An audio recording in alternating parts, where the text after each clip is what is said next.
She never imagined that one word, no, could change her entire life.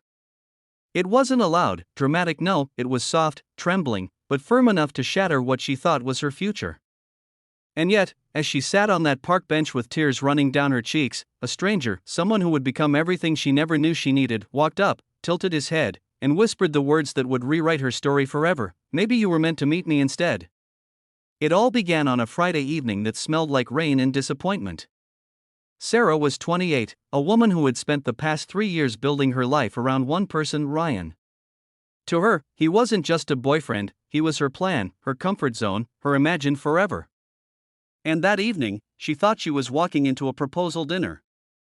The soft lights, the restaurant reservation, his nervous smile, it all looked like the beginning of a dream. Until it wasn't. Instead of a ring box, Ryan placed a folded napkin on the table. He couldn't meet her eyes. "Sarah," he said quietly, "you're an amazing person. But I think I need something different." Her heart clenched, but she smiled anyway, because that's what strong people do, right? They smile even when their insides crumble. She didn't beg, didn't argue, didn't ask why. She just said no when he offered to walk her home. No to explanations. No to staying friends. No to pretending it didn't break her, and then she walked. Rain started falling before she got to the park. Her shoes soaked, her mascara running, she sat on the first empty bench she could find.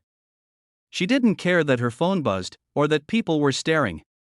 She felt hollow, like someone had pressed pause on her life and forgot to resume it. That's when she heard a voice. "You look like you could use an umbrella," it said softly. She looked up. A man stood there, holding an umbrella large enough for two. He wasn't handsome in the way magazines show it, his hair was messy, his shirt slightly wrinkled, but there was kindness in his eyes. He smiled carefully, the way someone does when they don't want to intrude but can't walk away either. "I'm fine," she lied. "I know," he said with a faint grin, sitting down beside her anyway. "But even fine people deserve not to catch pneumonia." She almost laughed. Almost. They sat there in silence, rain pattering on the umbrella. He didn't ask what was wrong, didn't push for details. Instead, he pointed toward a small dog chasing puddles nearby and said, "You see that? That's my dog.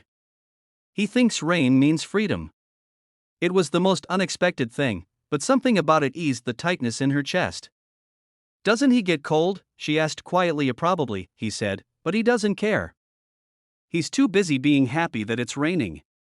That was the first time in days she smiled without forcing it. His name was Liam. He was an artist, well, kind of. He called himself a failed musician with decent sketching skills. They talked until the rain stopped. When he finally stood up to leave, he said something strange. "You know, sometimes the universe closes a door just loud enough for someone new to hear it." She didn't understand it then. But that sentence stayed with her. Over the next few weeks, she started running into him. At the coffee shop near her office. At the bus stop. At the park. It was as if fate had placed him in her path on purpose. And every time they met, he'd say something small, yet strangely comforting. "You look better today. I brought my dog again, he misses your laugh.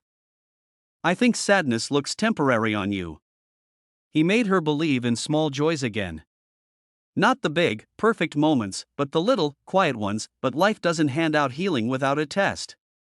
One evening, when she finally felt like she was moving forward, Ryan texted her. "I made a mistake. Can we talk?" Her heart dropped. Old emotions rose like ghosts. She sat there staring at the message, hands trembling. Liam was there too. He'd been sketching her dog on a napkin at their favorite cafe. He noticed her face change. "It's him, isn't it?" he asked softly. She nodded. He didn't try to stop her. Didn't beg her to stay. He simply said, "Go see him. But promise me something." "What?" "Promise me you'll choose the version of yourself that smiles more." That night, she met Ryan again. He said all the right words. He cried. He said he missed her, that he'd changed, that losing her was his biggest regret. And for a moment, she almost believed him. But then she remembered how it felt to sit in the rain and find peace, not from him, but from herself. And from someone who never asked her to be anyone but who she was. So, she said no again. Ryan froze. No? She smiled. No. Because I'm not the same person you left behind.